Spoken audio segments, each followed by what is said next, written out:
चलिए तो दो पॉइंट समझाना था लास्ट क्लास से। पहला पॉइंट ये कि जब जाइगोट डिवाइड करता है तो जाइगोट के अंदर का नंबर ऑफ सेल्स बढ़ता है। तुम वीडियो देखी थी पुराना? आएगी तो देखी नहीं।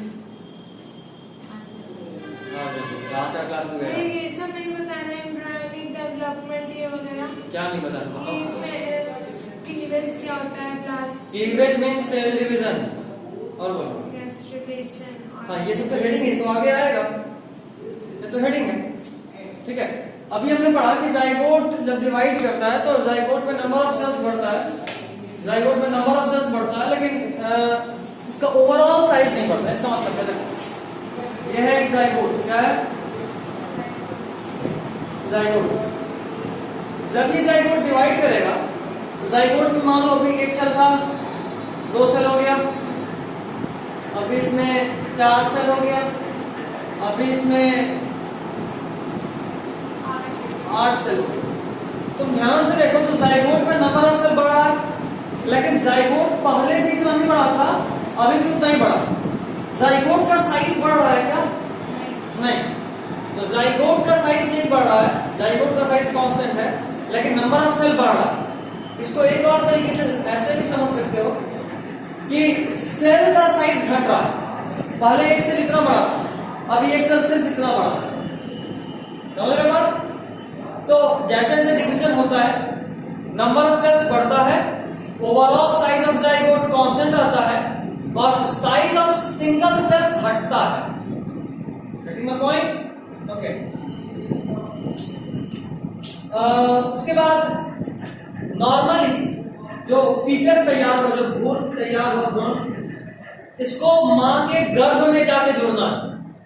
Normally the foetus implants in the uterus. ठीक है, मां के गर्भ में जाकर स्थापित होता है।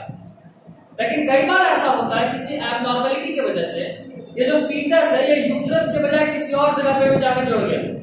जैसे मान लो फैलोपियन ट्यूब में जुड़ गया, सर्विक्स में जुड़ गया या कहीं और जुड़ गया।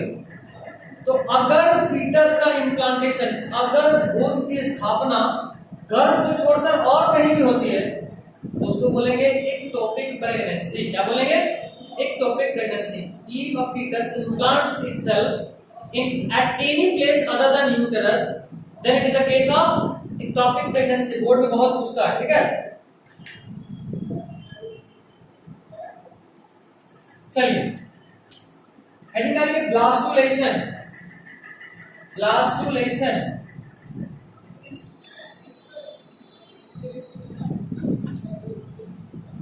ब्लास्टुलेशन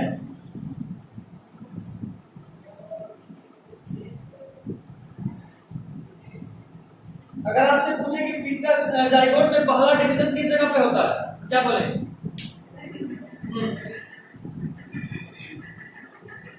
ईस्थमस में, मतलब फैलोपियन ट्यूब में ही हो जाता है। याद करो, पढ़े थे लास्ट क्लास में कि 8 to 16 सेल स्टेज में आकर यूट्रस में पहुंचता है। मतलब जाहिर सी बात है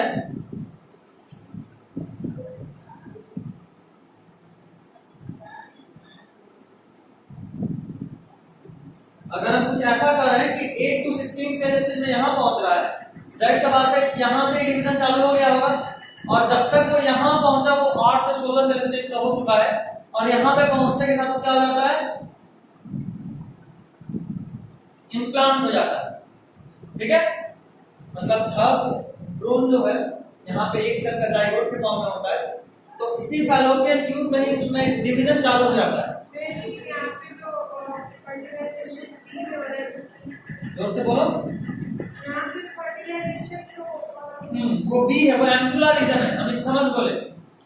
उसके बाद जो जैसे जो सी डी दिख रहा है, देखो सी में देखो सेल डिवीजन हो चुका है, इस्टमस रीजन। ठीक है, हाँ तो देखिएगा the embryo with 8 to 16 cell blastomeres. अच्छा एक शब्द लिखा ना, the embryo with 8 to 16 cell stage is called morula. 8 to 16 blastomeres is called morula. ठीक है ना? उसके बाद और कुछ लिखते हैं।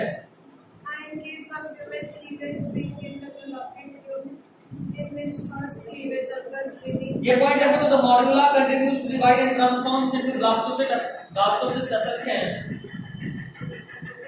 लिखिए the morula continues to divide, the morula continues to divide, the morula continues to divide and transforms into blastocyst and transforms into blastocyst. The morula continues to divide and transforms into blastocyst.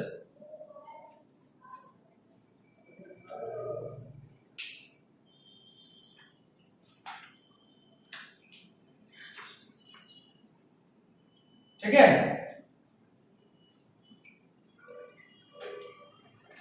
Next point लिखिएगा zona pellucida. क्या था zona pellucida? बच्चा बच्चा zona pellucida क्या था? नहीं पढ़ रहे हैं? रिवाइज करो, रिवाइज तो से लटक जाएगी। लेयर था वो उनका। देखिए zona pellucida provides specific site for implantation. Zona pellucida provides a specific site for implantation. Zona pellucida provides a specific site for implantation. Provides a specific site for implantation and gets removed after blastulation. And gets removed after blastulation. And gets removed after blastulation. And gets removed after blastulation.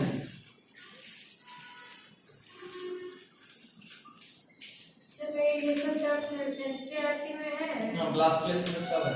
Blastulation. Blastocyst दिख रहा है तो blastulation भी है। Blastomeres. Next point लिखिए the blastomeres in the blastocyst. Blastomeres blastocyst के cell को बोल रहे हैं। The blastomers in the blastocyst, the blastomers in the blastocyst are arranged in an outer layer called trophoblast. Are arranged in an outer layer called trophoblast. T-R-O-P-H-O. In an outer layer. Arranged in an outer layer called trophoblast.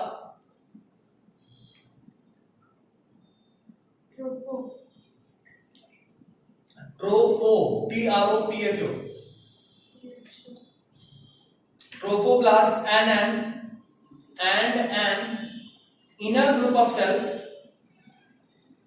and an inner group of cells attached to the trophoblast and an inner group of cells attached to the trophoblast and an inner group of cells attached to the trophoblast and an inner group of cells attached to the trophoblast called inner cell mass. Attached to the trophoblast called inner cell mass.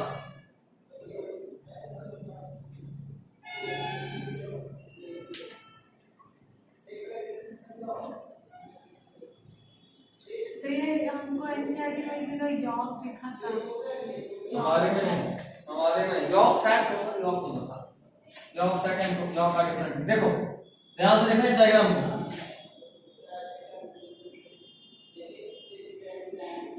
Zygote के अंदर cell division हुआ लगातार। Zygote के अंदर लगातार cell division हुआ और ये बना मॉड्यूला। क्या बना ये? मॉड्यूला। अभी मॉड्यूला के बाद अभी हम लोग क्या पढ़ रहे हैं? ब्लास्टुला, ब्लास्टुलेशन पढ़ रहे हैं। देखो इसमें डिफरेंशिएशन होता है। ये सेल जो है वो दो तरीके से अरेंज होता है। दो तरीके से। एक सेल का आउटर मोस्ट लेयर रहेगा ऐसे,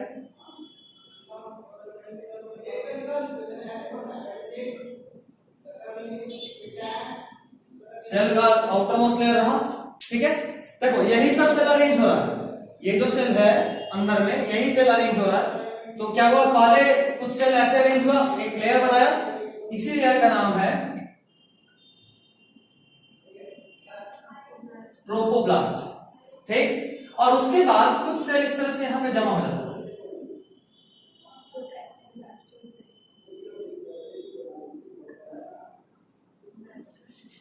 इसका नाम पड़ा इनर सेल मास। क्या बोलते हैं इसको? Inner cell mass. और देखो यहाँ पे कैविटी डेवलप हो गया। ठीक है, इसका नाम होता है ब्लास्टोसेल। क्या नाम होता है?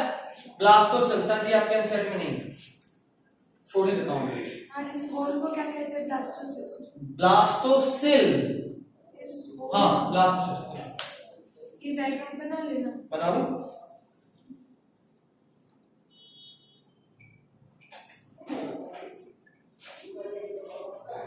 देखो यही जो ट्रोफोब्लास्ट लेयर है ना, यही इंडोमेट्रियम से अटैच होता है। Gets attached to the endometrium. Endometrium किसका लेयर था? यूट्रस का। याद करो, यूट्रस में हम लोग पढ़े थे इंडोमेट्रियम, मायोमेट्रियम और पेरीमेट्रियम, तीन। तो सबसे अंदर वाला इंडोमेट्रियम, साइक्लिक चेंज इसी में होता था। इस पे कौन सा हार्मोन एक्ट करता है?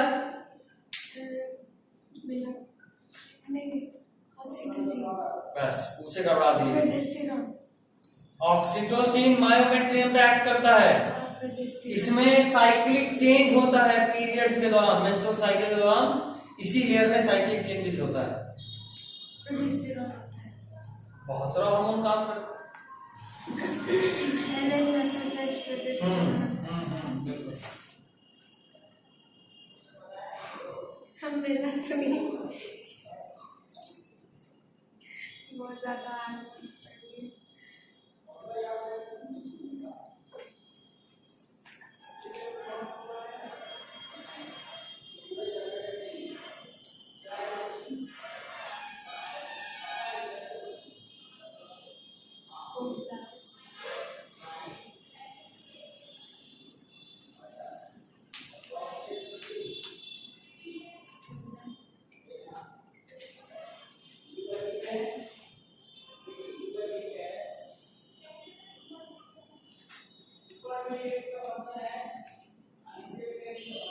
हो गया?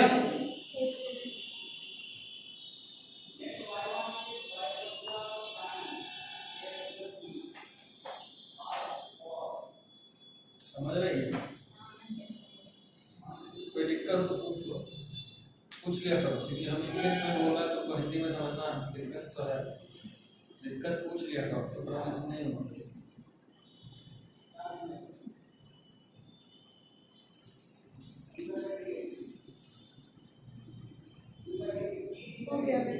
हो गया? देखिए जोना पैलिसिडा, ये लिखिए ना, gets attached to the endometrium. Next point, zona pellucida exists just before implantation. Zona pellucida exists just before exit होगा, exit, s नहीं करना, exit पता होगा ना? exist आप बोल रहे हैं? हाँ, सुधार। Zona pellucida exists just before implantation. ठीक है? इम्प्लांटेशन के ठीक पहले जोना पेलिसिडा खत्म हो जाता है। Next point, developing embryo, extra but बहुत इंपॉर्टेंट है। Developing embryo absorbs few nutrients. Developing embryo absorbs few nutrients from uterine milk. Developing embryo absorbs few nutrients. Developing embryo absorbs few nutrients from uterine milk. Uterine milk. Uterine milk. Uterus कुछ nutrients release करता है foetus को development के लिए, nutrient provide करने के लिए। जो भी लिक्विड रिलीज कर रहा होता है ना उसको यूटेराइन मिल्क बोलते हैं। ठीक है? जैसे मिल्क माँ अपने बच्चे को नरिश करने के लिए मिल्क प्रोवाइड करती है अपने मैमरी ग्लैंड से, वैसे ही यूट्रस से भी एक केमिकल निकलता है, वो मिल्क नहीं होता है, सिर्फ एक केमिकल होता है, लेकिन चूंकि वो न्यूट्रिशन प्रोवाइड करता है और मिल्क की तरह एक्ट करता है, इसलिए उसको यूट्राइन मिल्क बोल देते हैं। ठीक, तो developing embryo absorbs few nutrients from uterine milk, comma, increases in pressure, increases the pressure, resulting to a slit formation, split, SLIT, resulting to a slit formation in zona pellucida, Slit formation. in zona pellucida, resulting in slit formation in zona pellucida, and extrusion from zona pellucida occurs, and extrusion from zona pellucida occurs, and extrusion from zona pellucida occurs, extrusion from zona pellucida occurs। हो गया, समझना जरा बात से फिर से।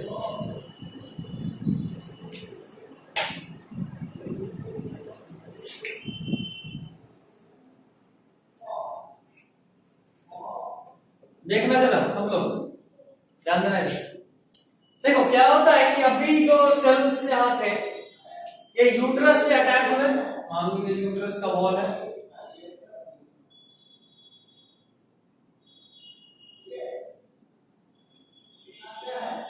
ऐसा, तो जैसे ही अटैच हुआ तो यहां से ये एब्जॉर्ब किया हर तरफ से यूट्राइन मिल्क।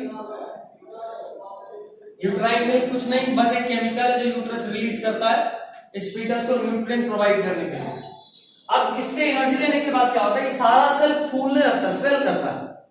वैसे सब आते इस रूम में हम लोग हैं और हम लोग सब लोग फूलना शुरू हो जाए पूरा, तो इस रूम के हर एक वॉल पे प्रेशर पड़ना शुरू हो जाएगा। जहां से वॉल कमजोर होगा वहां से ये फट सकता है ऐसे, और फट के ये चीज बाहर आने लगेगा। समझ में आ रहा? जैसे हम लोग ही फूलने लगे तो खिड़की दरवाजा तोड़ के बाहर निकलने लगेंगे, ऐसा होगा ना। इस स्वेलिंग से क्या होता है कि अब इसका हर एक सेल, अंदर का हर एक सेल को बाहर जाना है, अंदर के हर एक सेल को बाहर जाना है, और बाहर जाते वक्त एक स्पेशल स्ट्रक्चर बनाता है। जैसे मान लो सारा सेल निकला, पहले ऐसे निकला, ऐसा स्ट्रक्चर, एक लाइक स्ट्रक्चर। ये कुछ नहीं, सेल है, सब सेल है।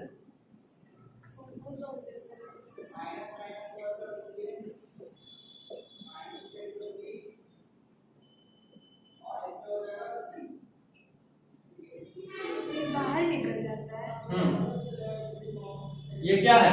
ये जोना पेलोसिडा, ये लेयर क्या है? तो अभी पता था ना यूट्राइनेशन के ठीक पहले जेपी रहता है। तो अभी ये जो फीटस है वो बाहर निकल रहा है पूरा पूरा। अब देखो और प्रेशर बढ़ेगा, धीरे धीरे ये भी बाहर निकलेगा, थोड़ा देर में ये ऐसा हो जाएगा और इधर में ऐसा हो जाएगा, फिर पूरा निकल जाएगा। तो ध्यान से देख रहे हो, तो जब ये फीटस जोना पेलोसिडा से बाहर निकल रहा है तो वो स्पेसिफिक 8 लाइन स्ट्रक्चर बना रहा है, 8 सेल का। देखो 8 सेल। चांसेस क्या है, कई बार एबनॉर्मलिटी कंडीशन में, एबनॉर्मलिटी के कारण ये इस जगह से 8 लाइन स्ट्रक्चर जब बनाता है ना तो यहां से टूट जाता है। ध्यान रखो, एक एग था, एक स्पर्म था, दोनों का जेनेटिक मटेरियल सेम। मान लो एक फीमेल बेबी तैयार हुई, मोरुला बना, ब्लास्टुला बना, और अभी ब्लास्टुला बाहर निकल रहा है। यहां से जो डीएनए था वही यहां है, वही यहां है, और वही यहां और यहां भी है।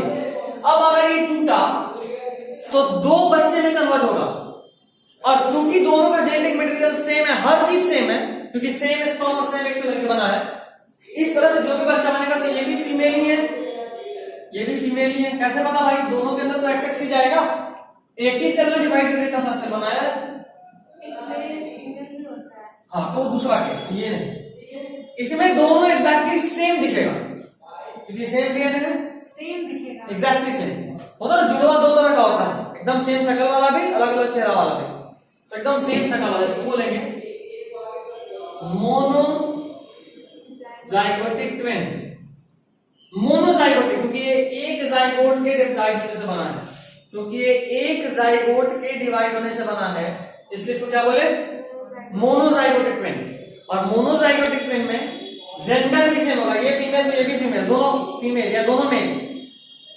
ठीक, अब सवाल आ रहा होगा कि कई बार ऐसा भी होता है कि दो बच्चे हुए, एक मेल एक फीमेल, या दो बच्चे हुए दोनों मेल या दोनों फीमेल लेकिन चेहरा अलग अलग, ऐसा क्यों? और एक दिन कनेक्टेड हो जाता है। वो इसी वाला कंडीशन होता है, कनेक्टेड वाला। डिवाइड तो हुआ लेकिन अच्छे से नहीं हो पाया, 2-3 सेल जुड़ा रह गया, बस आधा बॉडी छोड़ गया, समझे? अभी जो बात आया, कई बार क्या होता है कि फीमेल में एबनॉर्मलिटी के कारण एक साथ एक से अधिक एग रिलीज हो जाता है, एक साथ एक से अधिक एग, 2 एग आया। अच्छा, स्पर्म तो शुरू से ही मिलियन में चलता है। फर्टिलाइजेशन साइट पे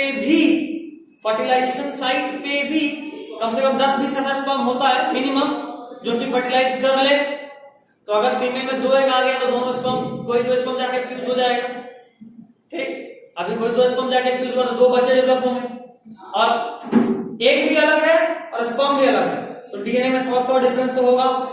तो 2 बच्चे होते हैं लेकिन अलग अलग तरीके के होते हैं। जैसे मान लो हम ही लोग अपने भाई बहन से अलग तो है ना, मम्मी पापा तो दोनों के सेम है, चाहे हम हो या मेरे भाई या मेरी बहन को। Getting the point? बट अगर एग और स्पर्म अलग अलग है तो थोड़ा सा डिफरेंस होगा, तो उसको बोलते हैं डाइजाइगोटिक ट्विन। ट्विन तो है लेकिन 2 अलग अलग जाइगोट बना है, यहाँ मोनोजाइगोटिक, एक ही जाइगोट से 2 बच्चे। कब? तो ब्लास्टुला स्टेज में। कब इम्प्लांटेशन होता है? ब्लास्टुला स्टेज में। जुड़ा हुआ बच्चा कैसे आएगा? ब्लास्टुला स्टेज में। ये जो डिवीजन हुआ यहाँ पे कुछ डिवीजन डिवाइड भी हुआ लेकिन कोई तरीके से नहीं हुआ, तो आधा जुड़ा है। वो दूसरा केस है, बताऊंगा। चलो देखो, ठीक है, मोनोजाइगोटिक डाइजाइगोटिक समझ गए।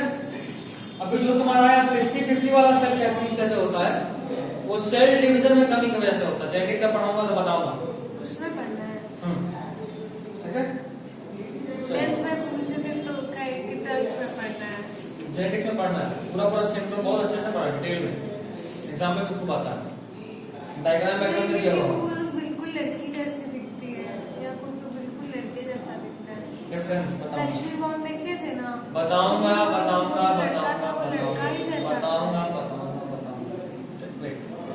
ठीक है, चलिए तो अगला पॉइंट क्या लिखते? Last point, in that specific condition, देखिए नेक्स्ट पॉइंट क्या लिखते हैं? Increase in pressure resulting in slit formation in zona pellucida and excursion from zona pellucida occurs. हो गया? Next point, in that specific condition, देखो excursion from zona pellucida हो रहा है, in that specific condition it forms 8 cell. In that specific condition, it forms 8 cells. ऐसा, in that specific condition, it forms 8 cells. हो गया? Next point, developing embryo when gets split into 2 parts. Developing embryo when gets split into 2 parts. Developing embryo when gets split into 2 parts, then it is a case of monozygotic twins. Then it is a case of into 2 parts. Then it is a case of monozygotic twins. Then it is a case of monozygotic twins. हो गया? Then it is a case of monozygotic twins. हो गया? ये chapter कितने दिन में खत्म हो जाएगा? 4 दिन। Next point. After implantation, placenta secretes HCG.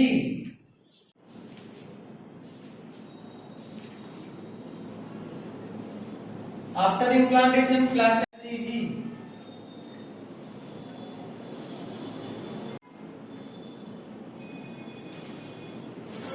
Placenta secretes HCG. इसका फुल फॉर्म बता रहा हूं, देखो ब्रैकेट में लिखिए full form, human chorionic gonadotropin. Human chorionic gonadotropin, CHORIONIC,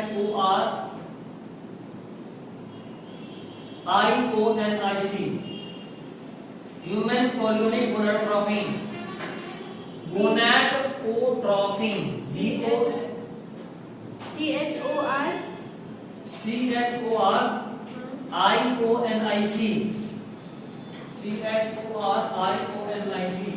gonadotropin का तो लिखते हैं GONADOTROPIN, gonadotropin. Next point. Its presence in urine confirms pregnancy. Its presence in urine confirms pregnancy. Its presence in urine confirms pregnancy. अच्छा भैया, ये starting से ये cigarette होने लगता है यूरिन में? नहीं, प्लासेंटा के बनने के बाद ना, आफ्टर थर्ड मंथ 3 महीने के बाद प्लासेंटा होता है। अभी इम्प्लांटेशन होते के साथ प्लासेंटा हो गया। 3 वीक इम्प्लांटेशन जैसे ही हुआ प्लासेंटा हो गया, बस यही सोच के चलना। Next point, the test for pregnancy is called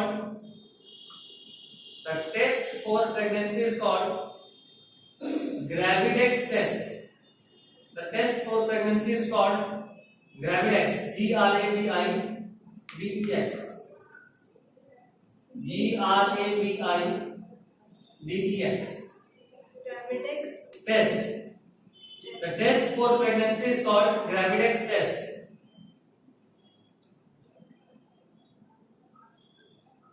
Okay.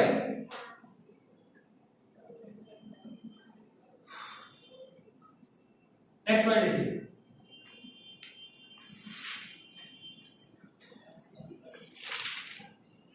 HCG stimulates corpus luteum. Corpus luteum कुछ आता था? हाँ, ओवरी में बना था, जो कि प्रोजेस्टेरॉन सेक्रेट करता है। हाँ। The HCG stimulates corpus luteum.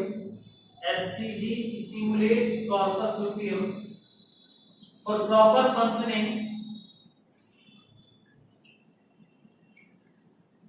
For proper functioning in that very condition.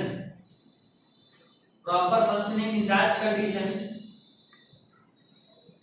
stimulates corpus luteum for proper functioning at that condition, that is corpus luteum of pregnancy. In that condition, that is corpus luteum of pregnancy.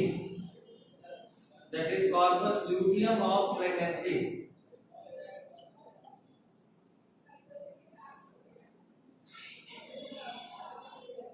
हो गया? Next heading, gastrulation. ग्लास्ट्रुलेशन खत्म, अब gastrulation. Gastrulation लिखिए,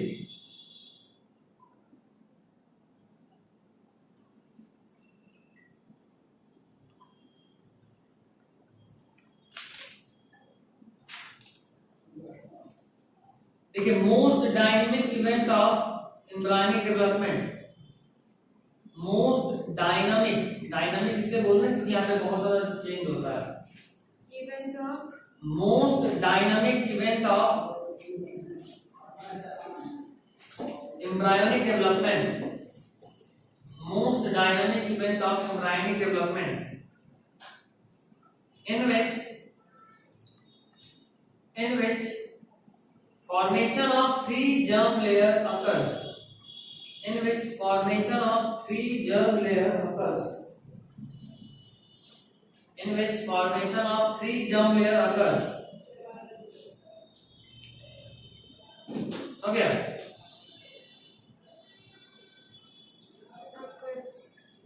Next point. At this stage,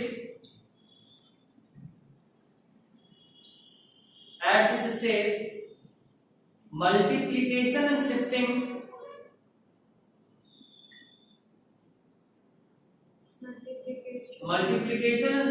occurs in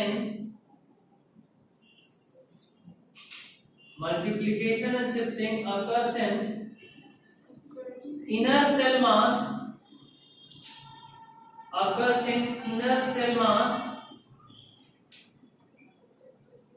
inner cell mass समझ गए? देखो board पर diagram में दिख रहा है, इनर सेल मास, बीच वाला जो ब्लू ब्लू कलर का सेल्स है वो सब inner cell mass. Inner cell mass bracket में लिख लो, इसका एक और नाम है स्टेम सेल, यही है स्टेम सेल। स्टेम सेल मतलब ऐसा सेल जो बॉडी का बाकी कोई भी सेल बनाने का कैपेबिलिटी रखता हो।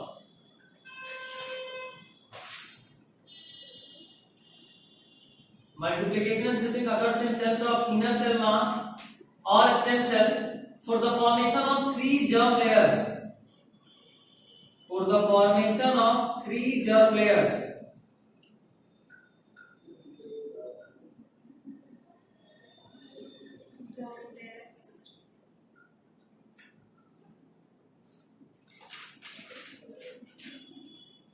हो गया? चलिए next, after implantation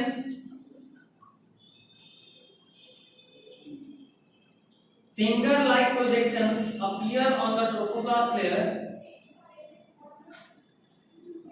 After implantation, finger like projection appear on the trophoblast layer.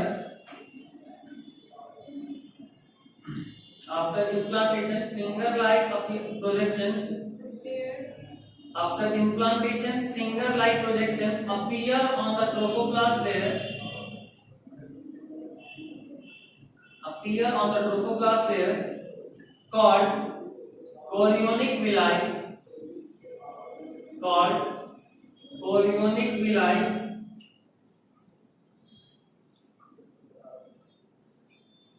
Called chorionic villi, which are surrounded by the uterine tissue. Which are surrounded by the uterine tissue and maternal blood. Which are surrounded by the uterine tissue and maternal blood. Which are surrounded by the uterine tissue and maternal blood.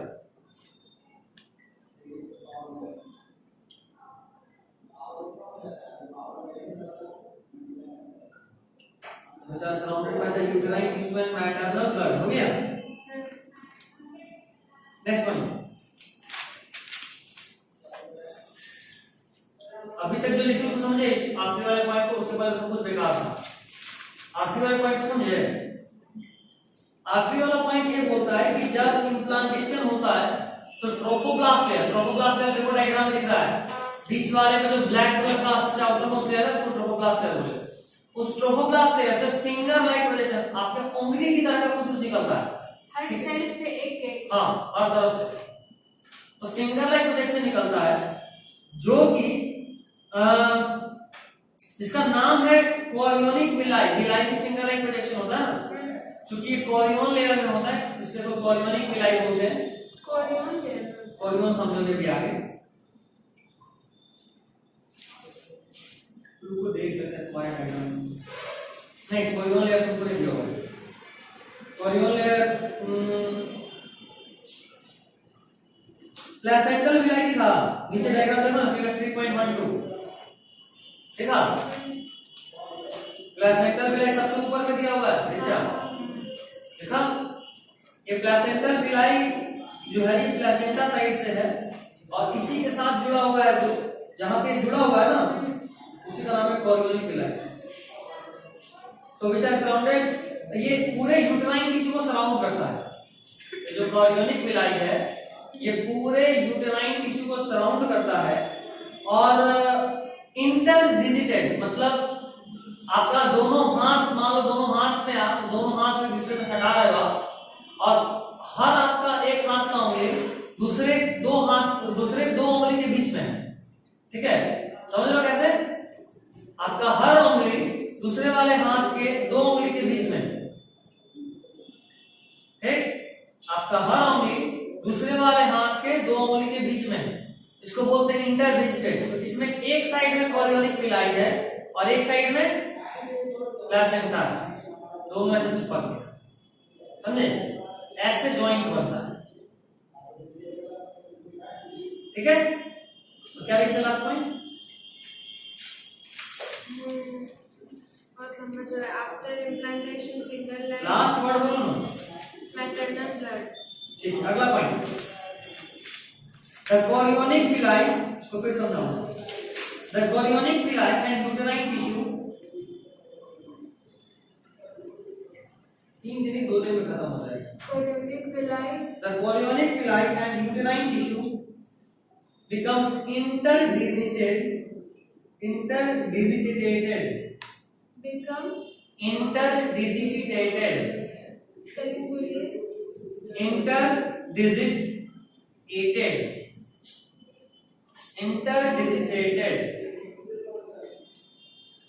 interdigitated मिला, becomes interdigitated with each other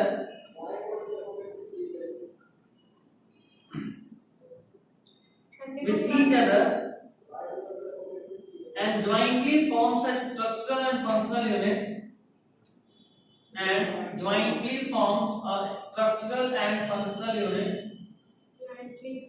and jointly forms a structural and functional unit jointly forms a structural and functional unit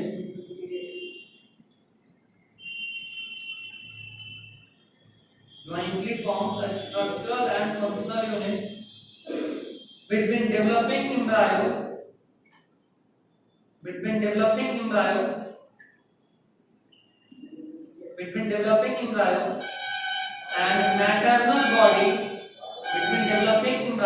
and maternal body called placenta. Between developing embryo and maternal body called placenta.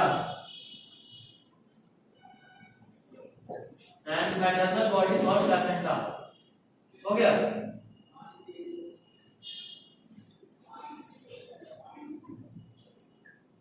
ठीक है? Next point, ऐसे आपके NCERT में सब लगातार ही सब कुछ लिखना है। एनसीईआरटी पेज नंबर 53 खोलिए तो ऐसा, तो इसके वाले बुक से देखिए, लिखो तो अंदाज जगह कितना लिखना है, इसके वाले से कितना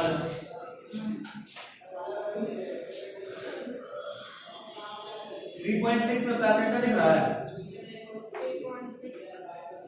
3.6 प्रेगनेंसी एंड एम्ब्रायनिक डेवलपमेंट में 5वां लाइन में प्लेसेंटा दिख रहा होगा, लास्ट वर्ड, फिगर 3.12 के 10 पर प्लेसेंटा दिखा। चलिए अब अगला लाइन लिखना है, एक लाइन छोड़कर, the placenta is connected to the embryo, मिला? उस लाइन को पूरा लिखो, हो जाएगा बता। एक लाइन छोड़कर मतलब बुक का एक लाइन छोड़ के लिखना है। नेक्स्ट पॉइंट, वैसे तो पॉइंट को चेंज कर देना।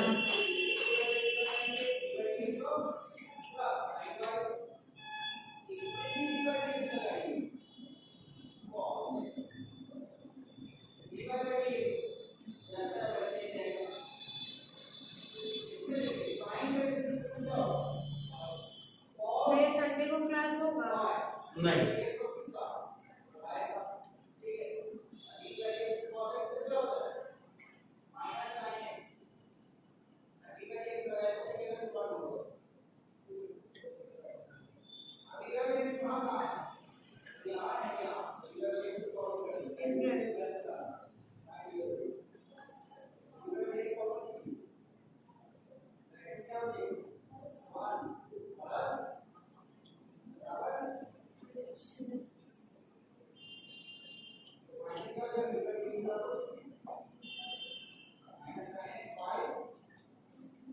हो गया? नहीं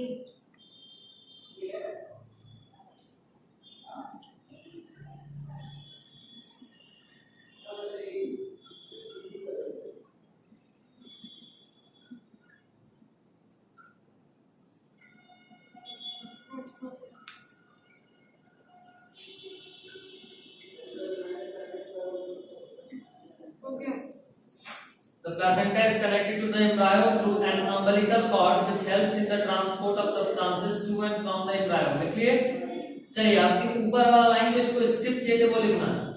The placenta facilitate the supply of oxygen and nutrients to the embryo and also removal of carbon dioxide and excretory waste materials produced by the embryo. ये लाइन पूरा लिखिए.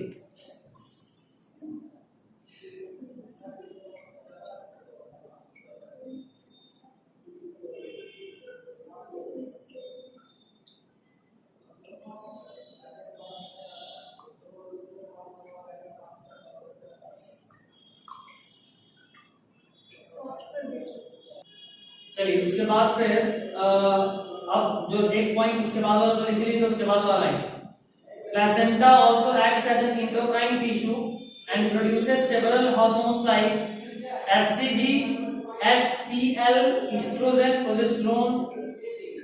हुआ? बस इसी भी लिख सकते हो. इतना तो लिखिए और आज के लिए सिर्फ इतना ही.